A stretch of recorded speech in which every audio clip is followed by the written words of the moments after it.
Saturday, everybody here for Empowered Living. Thanks so much for jumping in. And thank you to all of you who tuned in last week and jumped into the Double Your Income program. We're going to look, I think this might be the last week we kind of highlight this program. We may do one more week on it. This lesson comes from lesson number 10, and it's titled, What Do You Do When You're Discouraged? Right? What do you do when you're discouraged?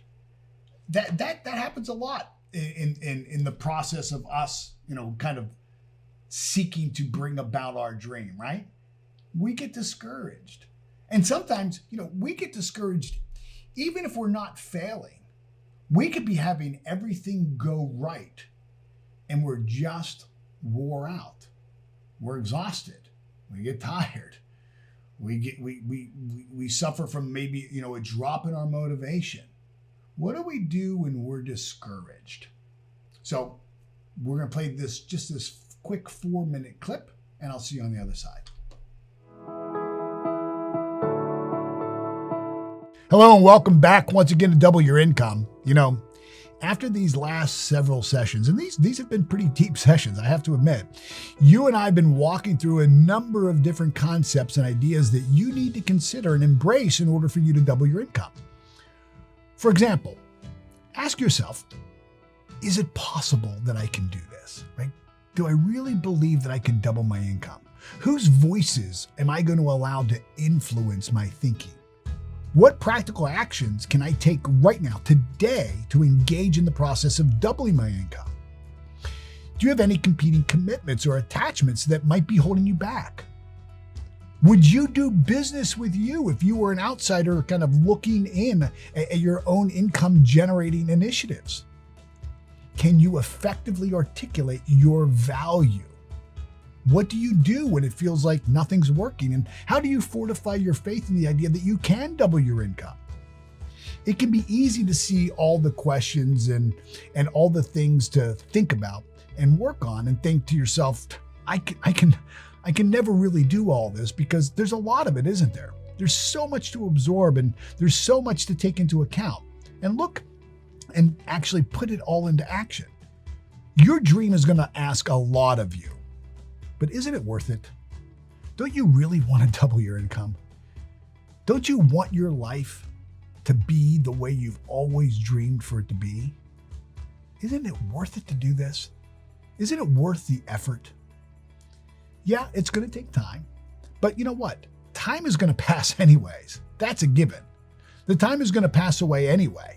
You're going to be a year older anyways. So you might as well use that time in the very best way you know how to start bringing about the life that you want to have for you, for your family.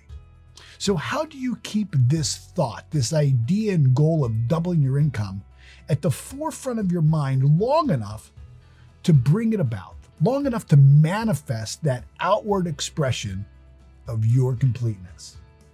That's what we're going to look at in this session. I want to give you some of the thinking behind the thinking model that's necessary to stay in that place of possibility. How do you stay on that fertile field of possibility when there are seemingly so many things that work against you? And there's all these tasks that you have to do on your to-do list. Lots to think about. You've got this desire to double your income. You have this desire to really grow. And you're working hard. You're doing everything you can. You're looking at your belief systems. You're seeking out resources. You're pitching ideas. You're making calls. And then you see how much left there is to do. And you can get tired. You can get discouraged. After all, your dream asks a lot of you. In fact, what your dream wants is it wants all of you. You wonder if you're actually going to get anywhere. And then an obstacle comes up, and maybe you don't feel like you've got the energy to think creatively into navigating around this obstacle. So you take a step backward, and then you get discouraged. This isn't quite the same thing as, what do you do when it's not working? This is, what do you do when you have the desire, but now you're getting discouraged? What do you do when you have this desire, but you're tired and you're worn out, you're exhausted? What do you do when you have this desire, but it feels like you still have so much further to go and the journey is just going to get harder. Right now, the goal that you have of doubling your income is a possibility to be realized in your life, and you need to stay in the right mindset long enough for this to manifest. So how do you stay on that fertile field of possibility long enough for this to happen? Here's a hint. It has to do with purpose. Welcome back. Is it any surprise that, all roads kind of lead to purpose? One of the lessons I take people through here is this idea of purpose, vision, goals. So how do we use our purpose when we're discouraged? Well, I think if we understand what purpose is, there is our answer. Purpose is why we do what we do. And I think what happens is for a lot of entrepreneurs, we get clear about our purpose early in our journey. And remember, our purpose is like the sun. Everything kind of revolves around it. It never moves. Everything revolves around it. And our purpose lasts a season of our life. For some, depending on your age, when you're younger, right? If you're in your early 20s, a season of your life is 3 years, right? There's a lot that happens in a young person's life from 20 to 24. And then something big happens between 24 and maybe 28, right? Maybe in that time frame, they get engaged, they get married, they start a new career. As we get older, the seasons of our life extends out. Maybe it's 10 years, maybe it's 15 years. And so we start with a purpose when we're pursuing our dream. We're in this season of our life. And when we're working towards that goal, all of our attention and all of our focus now goes on to the doing. What do I need to do? We wake up, our daily agenda is driving what we do. Our inbox and our email is driving. The alarms we set on our phone is driving it. We look at our calendar, we look at our our diaries, our agendas, and we see, every minute of every day is accounted for. And it's really easy, after kind of running a hard pace for 3 months, 5 months, 8 months, 9 months, for us to forget why we're even doing this. Like we somehow forget what the purpose is. And so one of the strategies, and this is just one, again, this lesson is about 35 minutes long. We just shared a 4-minute clip from it. One principle and strategy when we find ourselves discouraged is to reconnect with our purpose. But I think when that happens, we want to reconnect not just with, the purpose statement. I think it's important that we kind of revisit the purpose. So in other words, if part of your purpose is, to be spending time with your family, it's not enough to revisit that written statement. It's my purpose to, spend more time with my family and to be a great mother or to be a great father. I think we want to revisit that purpose. I think we want to pull our family together and really measure where we are in that purpose-driven life, in that area of our life. If part of your purpose is to grow spiritually, it's time to maybe stop and really take inventory.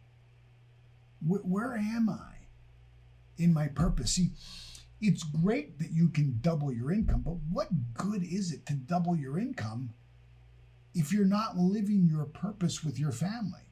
If you're not living your purpose in your spiritual growth?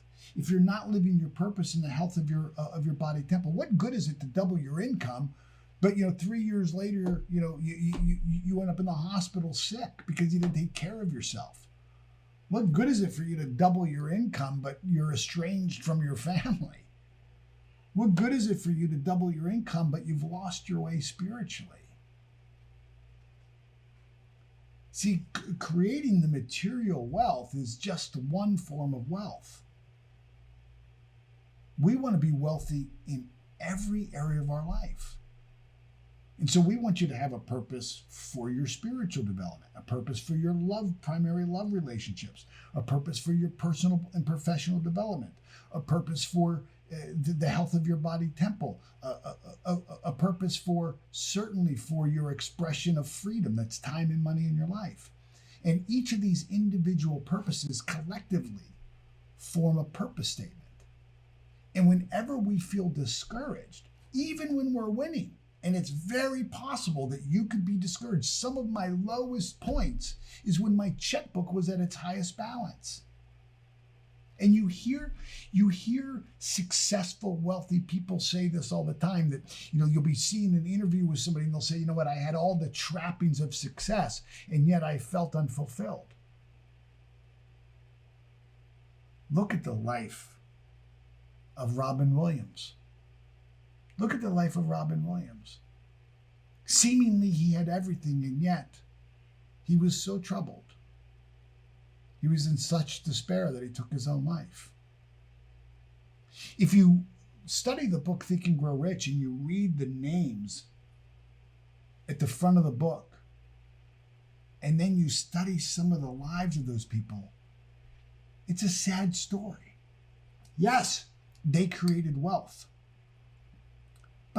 But they ended up, look at Henry Ford's relationship with his children, with his son. Who wants that?